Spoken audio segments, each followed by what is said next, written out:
What's up, guys and gals? Welcome back to the Nerdcastle for the next episode of our weekend review.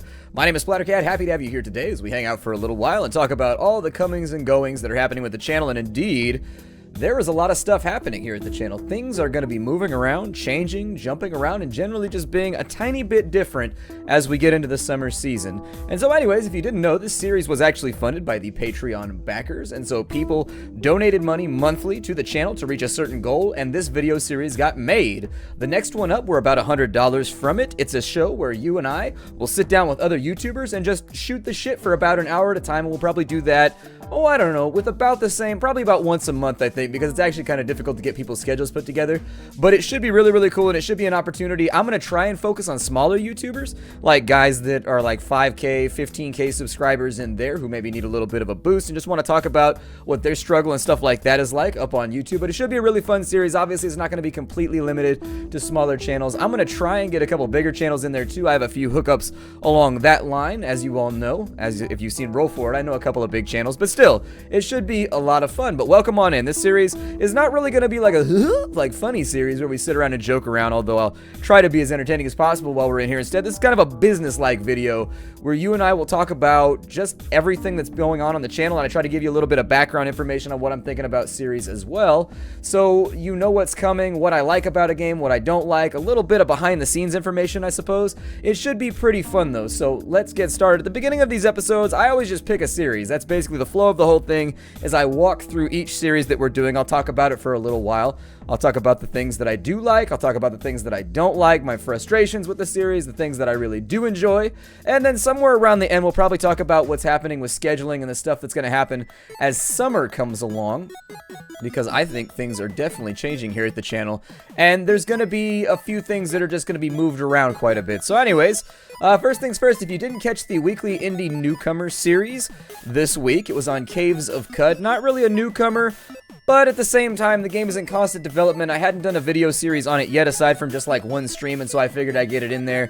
If you've never heard of Caves of Qud, it's probably one of the best roguelikes ever made. Like, seriously, it's fantastic. It's the perfect mix of just like accessibility versus depth of content, and it's just a really, really great game. I would recommend it to just about anybody off the top of my head. The only other game that I might recommend higher is Tome, and that's just because the graphical assets are a little bit better, and I think that Tome is a little bit further along in its development process. Still, Caves of Qud, very cool game. I don't think it's ever going to be completed. It's one of those games like Dwarf Fortress where I think it's going to be in early access forever, but I think that's a good thing for it because it definitely seems to be a passion project on the part of the developers. Those guys seem to love working on that game, and I'm hoping that they just work on it forever because, honestly, I really, really love playing it. If you haven't seen the video, though, make sure you check it out. Obviously, there's always a caveat with Weekly Indie Newcomer that if there's, like, enough interaction, enough people get really, really into it, enough likes and all that kind of stuff, I'll consider doing, like, a small mini-series on it where we do, like, 4 or 5 episodes. I doubt I would last very long at Caves of Qud anyways, and so I bet it'd just be 3 or 4 episodes.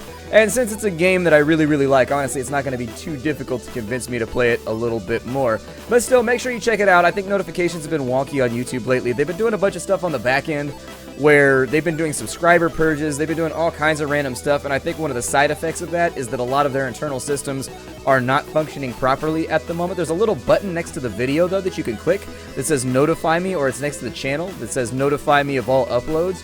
That's what it should be doing anyways when you subscribe to a channel, but right now it's kind of selective about who it shows, or sometimes it just ignores people entirely.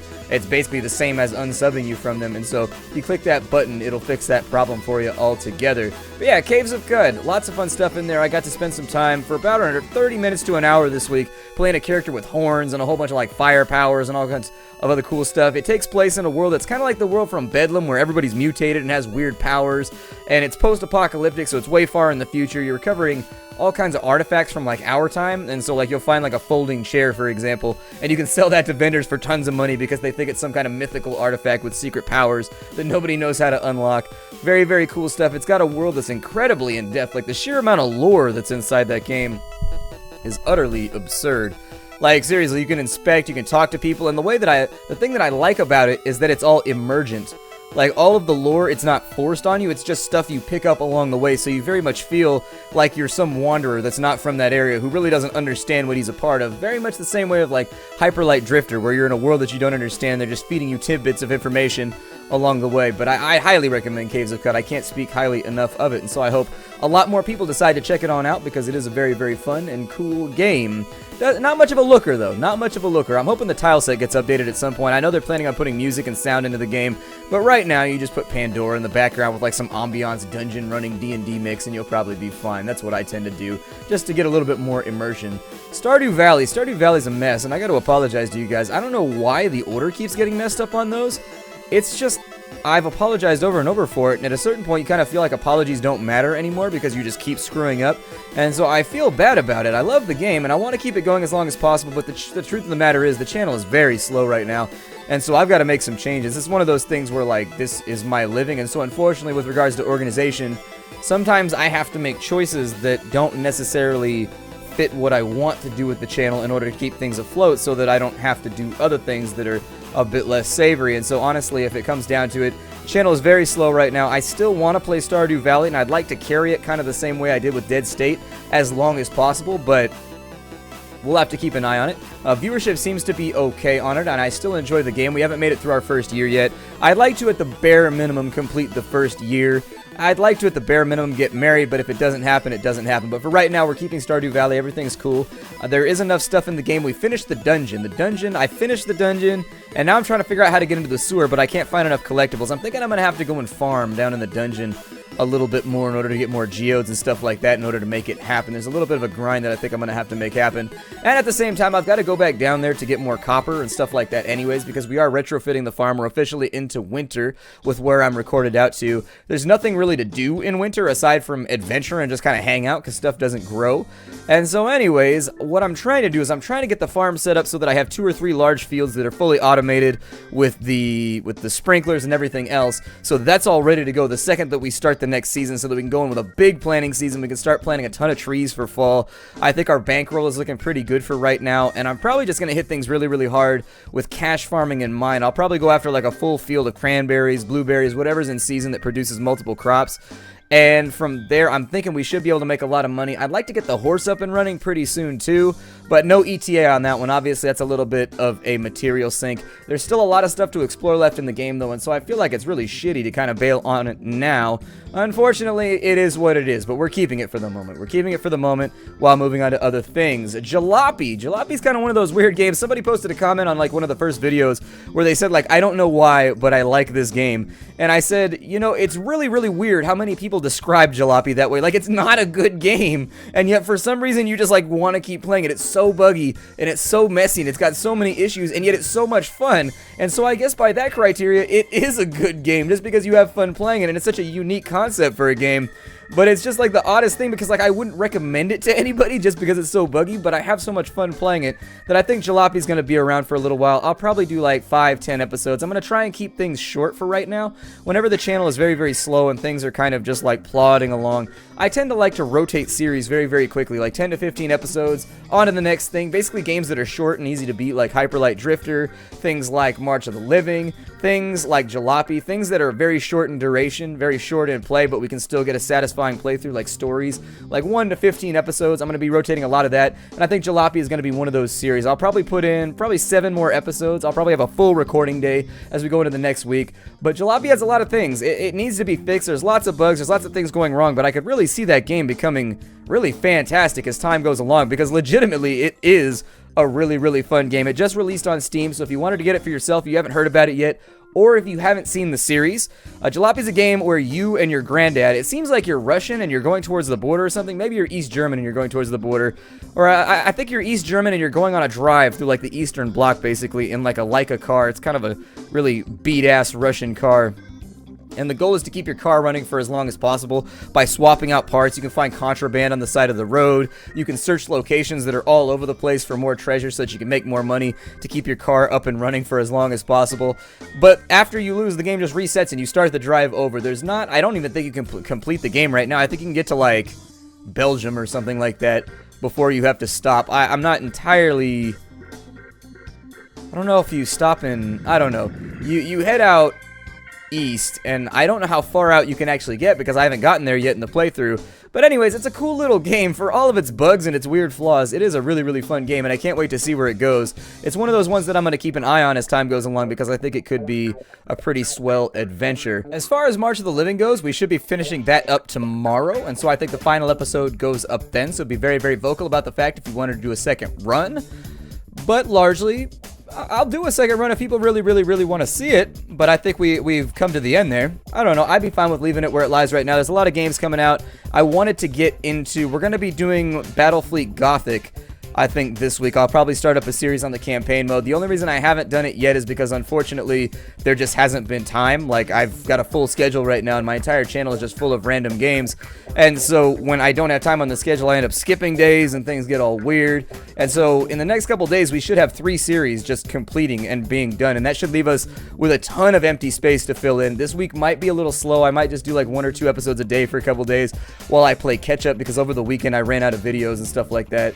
But aside from that, there should be a lot of change going on the channel, which I think is a very, very good thing. But March of the Living, I like that game. I think there's a lot of things that need to be adjusted with it. We have a lot of flawed gems on the channel right now. With March of the Living, I'd love to see the combat change around a little bit. The combat is a little bit iffy at the moment, and it's not my favorite thing. I think I would like to see some of the punishing go down a little bit on some of the events, because sometimes things happen. You click one button and you'll lose entire characters instantly from full health. And it's just like, it's frustrating how much you get punished for seemingly small interactions in that game.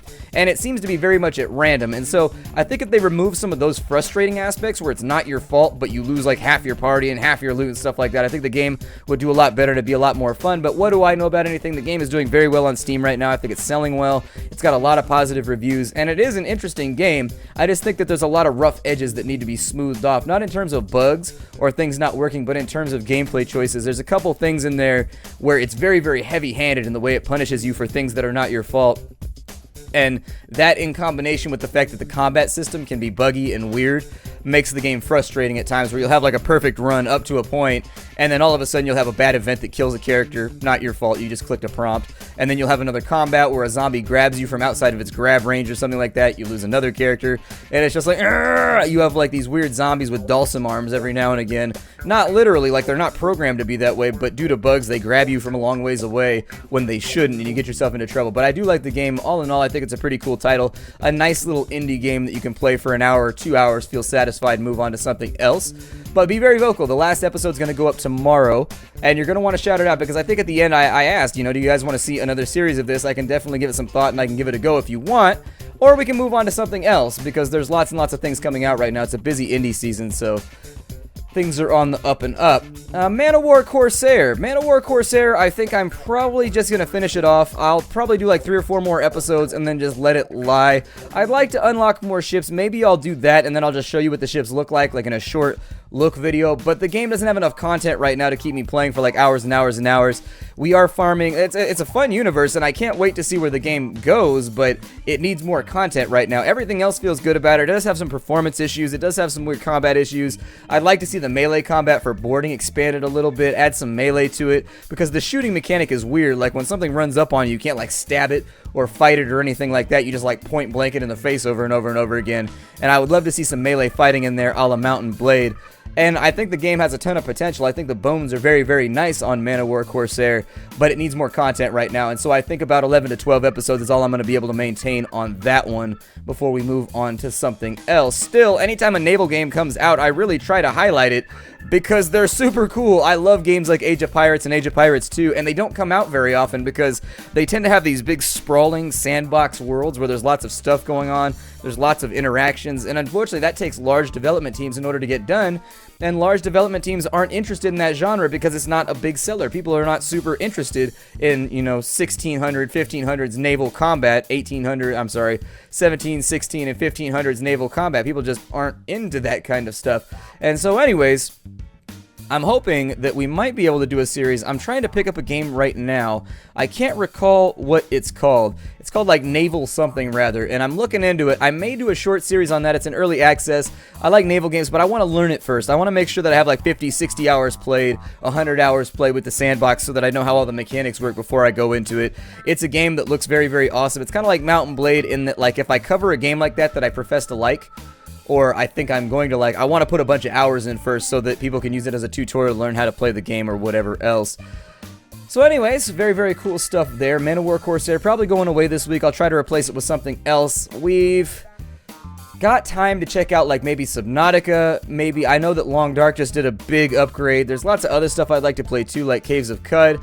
Basically, I've got a backlog of older games that are still in early access that I'd like to fiddle around with before we move on to anything new, and yet there's new games coming out, so it's going to be a confusing time for me. I don't really know what I'm going to pick out of the whole thing.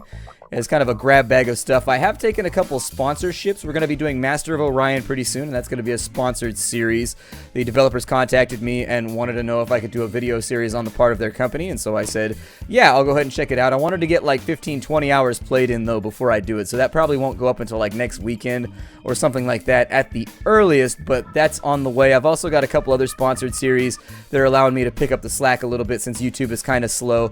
I am vetting the games and making sure that the kinds of things that I would like, I'm looking at them beforehand and saying, hey, this is a cool game, and so if I can pick up a little bit of extra change along the way playing a game that I already found to be enjoyable, then it's a win-win for me and it's a win-win for you because you get extra content that I might have never put up anyways because I just didn't have time to record it without some incentive. And so anyways, cool stuff there. Master of Orion should be going up, and there's a couple other games that I'm in the works for sponsorships right now that they want to put on the channel, but I haven't had time to check out the games just yet, so I haven't given the okay or signed any paperwork or anything, so watch out for those. Stories, The Path of Destiny. We finished that one off today, actually. That game is done. It's dead. It's finished. I liked it. I liked it a lot. For a game made by a small team, the production values were pretty fantastic. The combat was very enjoyable. I love the narrator, all the little quips. The sheer volume of like voice acting that was inside that game was actually kind of impressive to me, and they accomplished that through a lot of it being overlapping, and then based on the activities that you participate in inside of the game, there would be new voiceovers that would show up maybe just like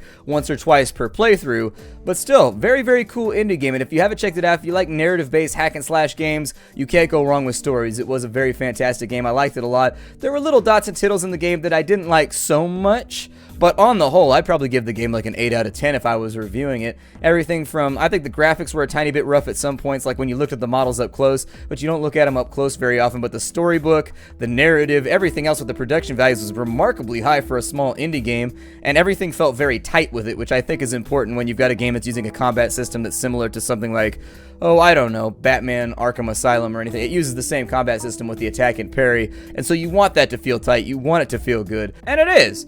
There's also a lot of storyline content in there that we just didn't get to, like there's stuff to be completed inside of the game that you can do even though it's not required. We just never really got around to it. And I think we did 6 or 7. The bare minimum you have to do is 4 in order to beat the game. And for me to slog my way through, we did 7 and then an 8th playthrough, I think, to finish it off. And your average playthrough is like 45 minutes, so I figure you probably get 15 to 20 hours out depending on how much you want to play the game and how much you enjoy what it is putting forward for you to play.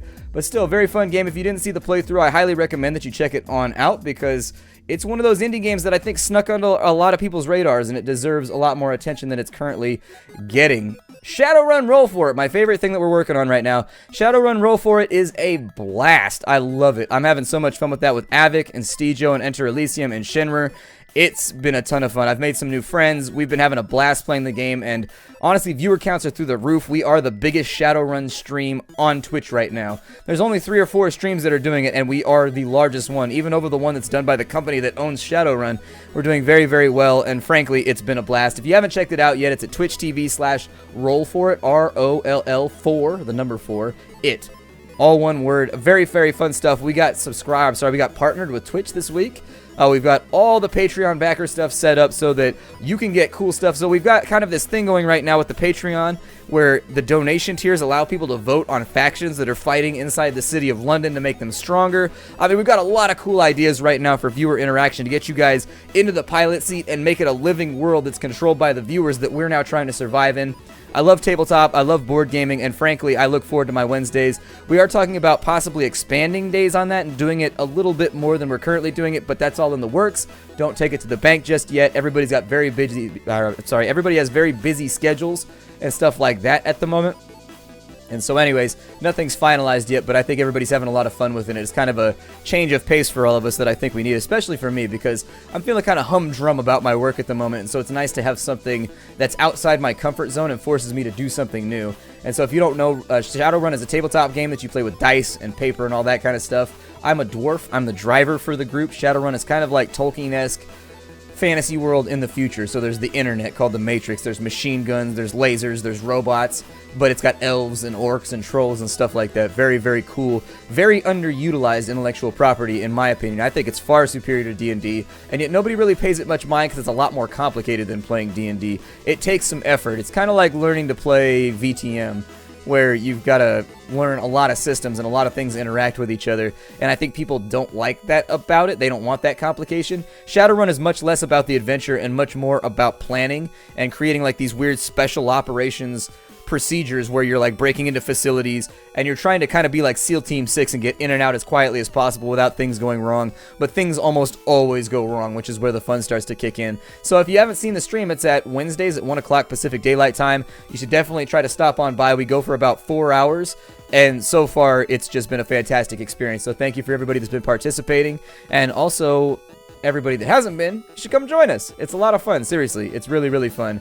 But other than that, there's not a whole lot of things going on the channel, so I figure right now... Oh, the Banner Saga. I forgot about the Banner Saga. Banner Saga 2, kind of a non-starter. Banner Saga 2 has been kind of weird because Banner Saga 1 launched my channel, and I don't know what happened with Banner Saga 2. I mean, it was a midweek release right before school gets out, so it's like finals week and all that kind of stuff, so it's kind of hard to tell what's going on with it. It didn't perform too well, and I wasn't sure if that was due to the fact that, like, notifications didn't go out or whatever. I will be finishing the game, though. I like Banner Saga, and I don't care if it does badly. It's going to finish on my channel because I like the game. I started it. We're going to finish it. It's going to be awesome. It's one of those things where I'm not really on the fence about it. I don't really care if it, like, hurts the channel's view counts or it hurts the metrics or anything like that. I like the game, so I'm going to play it, and there it is. I may use it as a bit of a one-off series, though. That being said, I may use it as kind of a fill-in series when I don't have other stuff, so it may take us a while to finish it, but it may go up like every other day or every couple days just because the demand for it doesn't really seem to be there. And so I am going to finish it. I do want to finish it on the channel, and I promise I'm going to finish it, but as it stands right now, it's going to be kind of in a weird place in the lineup because this week we're going to be slotting in a whole bunch of new stuff. So those games all out of the way. We've got everything talked about. The Banner Saga 2, I mean, what is there to say about a game with production values that high and that is that fun to play? I'm a little bit iffy about the combat system and the lack of attacks of opportunity. That's, I think, the one dot and tittle that I have about that game is it bugs me that people can just walk past your front lines and go attack your archers in the back lines. But that's more as like a strategy fan. I just expect attacks of opportunity to exist inside the game, and the fact that they didn't put them in the second game kind of weirds me out a little bit because it's an obvious, there's a reason that was implemented. D&D back in the day didn't have attacks of opportunity, strategy games didn't, and what that meant is if you had a line of fighters in the front and there was one gap in your line, people would just walk through and then they would go kill all of your squishies in the back, and that's exactly what happens with Banner Saga. It happens all the time. They will walk right around your fighters and they'll go kill somebody in the back line, which in combat, if you're squared away with somebody fighting with swords and shields, you turn your back to them and go to walk to fight somebody else. What do you think is going to happen? They're going to run you through with a free hit, and that's to avoid people, you know, not engaging in combat and being very sprightly about ducking in and out of combat. Luckily, it's balanced because I can do it too, and so that's the one balancing factor with that one little thing. But aside from that one little argument, and that's a very, very small thing for me because I think largely the combat is unique and it works. That's my one caveat. Banner Saga is a game of tremendous quality and character, and so it's honestly a privilege to get to play a game like that on the channel, to be allowed to play a game like that on the channel. So we will be finishing it regardless of all the other stuff we just talked about. I very much want to play it. That brings us to the organizational part of all this, though. We're going to take a look here. Lots of things changing on the channel right now because YouTube is very, very slow. I'm not going to lie to you guys. YouTube is super slow right now. Things are kind of in the doldrums. And I don't know if that's my fault or if it's just like the school schedule or if it's just like rumblings in the force of YouTube. I do think that the demand for LPs is kind of falling off as of recently. I've noticed kind of a tapering off among LP channels. It seems like a lot of guys are branching out and just not doing LPs anymore and just doing other stuff because it's difficult to be viable that way anymore. I'm in kind of a unique position where I can do that because, like, I don't need a whole lot to survive. Like, it's not a big deal to me. I have enough right now and I'm satisfied. But still, I think there's a competitive part of me that very much wants to do better and have a bigger channel and have a more popular channel and have a channel that is better esteemed on the internet, and I get frustrated at times. So things are going to be moving around. The Twitch stream is blowing up right now. Like, seriously, the iron is so hot on Twitch, and I feel like I would be stupid if I don't strike. And so essentially what I'm playing around with right now is tapering back YouTube content a little bit in terms of LPs, doing more reviews, more impressions videos, more video logs, maybe only maintaining 1 or 2 LP series at a time, and then Twitch streaming to make up the rest of the time. And so Twitch streaming right now, if you're paying attention to my Twitter over the course of the last week or so, I've canceled my schedule. I'm no longer Twitch streaming Monday, Wednesdays, and Fridays at 5 o'clock. It's not viable anymore, and that's mostly in the wake of Roll For It. Roll For It in the middle of the week has changed the way that I need to organize myself as a Twitch streamer.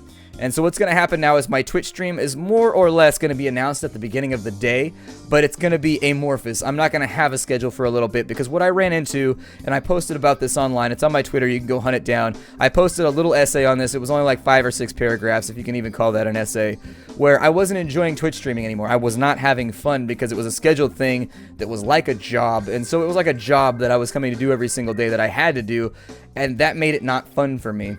I think getting rid of the schedule and making it so that I do it when the mood strikes me, like when I'm in the mood, so I'll be playing a game, I'll be like, you know what, I want a Twitch stream right now. Doing that has been really, really successful so far the last 3 or 4 streams, and it's been a lot more fun. It's been better for my morale. So for right now, what I'm going to do is at the beginning of a day, I'm going to announce that I'm streaming. I'm going to announce what time I'm probably going to be streaming that day when I'm feeling like it. I'm going to put up the notification video here on YouTube. People can stop on in. But for right now, I'm going to see how it goes not maintaining a schedule for a little bit. This week, we actually ended up with, I've only been streaming about 8 hours a week with my former schedule. This week, we ended up doing like 12 to 15 hours of streaming, so I think this is going to work out better in the streaming audience's favor. I find that when I don't have to stream, I want to stream more, and so it's kind of a weird, I don't understand what it is psychologically, but basically the way things are going to work, I'm going to keep a main schedule, so you're all on the same page as me. Our schedule will remain the same for YouTube, 4 videos a day through the summer. I'm going to test this over the summer. I'm going to be working those extra hours, burning the candle at both ends, just having those really, really long weeks. But I want to see how this plays out, because I have 2 options right now. One is that I keep YouTubing full-time, and I keep Twitch as kind of like this novelty thing that I just do to interact with viewers. The other thing is, because Twitch is blowing up right now, like, we've been doing like 300 followers a stream, we've been doing like 600 viewers a stream, like, it's been going really, really, really well on Twitch, and there's this little inkling inside of me that's saying, like, I could do this, like, I could be somebody on Twitch right now, and I feel like I'd be wasting it if I don't get after it. And so, what I'm going to do is I'm going to do both jobs, or both things right now, for the entire summer, and see how it pans out. So, we're going to have the exact same schedule on YouTube, and then I'm going to be streaming a lot more. At the end of the summer, I'm going to make a call, and based on the things that I've seen over the summer, if things aren't necessarily going so well on YouTube, I'm going to taper back, we're going to rebrand a little bit, it's going to become kind of an impressions, kind of a Jim Sterling meets Total Biscuit type channel, where I do a lot of impressions videos, maybe 2 to 3 impressions videos a week, not on big stuff, but on little stuff like I already do. I'll do those videos, we'll probably maintain 1 to 2 LPs. And so we'll have like 2 things going at a time. So maybe you'll be getting 2 videos a day, and on the days impressions videos go up or a video log goes up, you'll get like 3. But that'll only be once or twice a week. And then, because I'll be doing less work on on YouTube, I'll be streaming more on Twitch. That'll allow me a little bit more room to stream like 3 to 4 hours a day on Twitch and run down that particular dream and kind of see what happens and not waste the potential that I'm starting to see over there. And so I'm very much caught in between 2 things right now, where my work on YouTube, it feels very slow, it feels like I'm not making much progress, and at the same time on Twitch, I feel like I'm making tons of progress, and I feel like things are so like lava hot right now that I need to get on that. And so it's kind of just like changing things around, working on backup plans, and trying to make sure that I don't have to leave this online community for, you know, random employment reasons and stuff like that. I'm just trying to make things work right now, so I don't want to be alarmist. I don't want people to freak out or think that I'm quitting or anything like that. I'm not quitting YouTube. I'm not quitting Twitch. Nothing is getting quit, but things are definitely going to be moved around after this summer, I think. Now, if I end up doing things for the summer and Twitch kind of evens out and YouTube makes a little bit of a jump, then I'll just maintain them both, and I'll find an equilibrium right there. And I think that's really what I'm struggling for at the moment, is to find that equilibrium with my gaming schedule. But I definitely think good things are in the future, and I'm looking forward to it. I'm staying as positive as possible. I do get depressed. I am a depressed person naturally. I tend to like hyper focus on things. I'm the kind of person where I can't do a lot of things very well, but if you give me one task and you tell me what you want with specific details, I'm like a razor blade. I'm very, very precise when it comes to working on like one thing that I want to get after. And so when that one thing is not working, I tend to hyper focus on it really, really hard and get super upset when I can't get it fixed. I used to do that with my repair work too. I would have these intricate jobs that I would have to do for like IT companies, and I get very, very frustrated because I was putting so much time in on it and like nothing was happening with it, and like I couldn't get it to go the way that I wanted, or like things would go wrong, and I hyper focus on it. That leads to me getting like down in the dumps and depressed and all that stuff, and it bleeds through because this is not an act for me on YouTube. For a lot of YouTubers, it is a giant act. Like their personality on the internet is completely and totally fabricated. Like they're on the internet, they're like, yeah, they are an entertainer, and there's nothing wrong with that. This is not me being an entertainer on the internet. This is me. Like one of the things I love about the Nerdcastle is it's me on here. I'm not making somebody up for any of you. This is me with all of my flaws, all of my good sides. I like to accentuate the good sides if I can, but like I try to do my best not to hide that shit. That's why I don't like editing and stuff like that, is because it makes me out to be the good guy, and I'm not a good guy sometimes. Sometimes I'm pissy and I'm grumpy and I'm in a bad mood, and I'm not going to be... I don't think I'm going to be two-faced about exposing that to the internet. It is what it is. I think that's one of the good things about my channel. I think that's also one of the unique things about my channel, is that it all bleeds through with me. This is my life here on the internet. And so anyways, it's not an act for me. And so every now and again I get down in the dumps, and I have like those week-long, 2-week periods where I'm just kind of grumpy and bitching on Twitter. And I probably shouldn't. It's bad for business, but you know, I'm not going to change my personality because this is not entertainment for me. This is not like a Hollywood thing. This is just me on the internet making videos. If people want to watch the videos I make, cool. If they don't, then I'm not going to change myself in order to like get more people to come around, you know? So anyways, that's what's going to be changing on the channel. I hope this has been an enlightening video series for all of you. This is the weekend review video that I do every 2 weeks. It was funded by the Patreon backers. I messed up last week. I thought I didn't have one last week. So anyways, we kind of just like skipped a week, and then I put one up this week. Whatever. It's all fine. If you wanted to get more video series, go ahead and jump onto the Patreon. And I mean, even a donation as small as like $1 helps advance us towards that goal. There's a lot of subscribers here, and that $1 does add up to you getting new shows. It adds up to you getting extra stream time. It adds up to all kinds of fun stuff. So anyways, I will see you all later. Be aware, there's going to be a lot of stuff changing in the future. If you missed any of it, go back, rewind the video a little bit, and catch on to that stuff right there. Things are going to be changing, moving around, but it's nothing to panic about. I think it's all going to be a good thing, and I think it's all going to be better for creating a better refined Nerdcastle product. There's going to be some rebranding, some new artwork, some things changing around, but I think that's good. I want to slap some fresh lipstick on this pig. So anyways, I will see you all later. Thanks for stopping in. Bye, everybody. It's been a load of fun, and I look forward to seeing you in 2 weeks. Bye.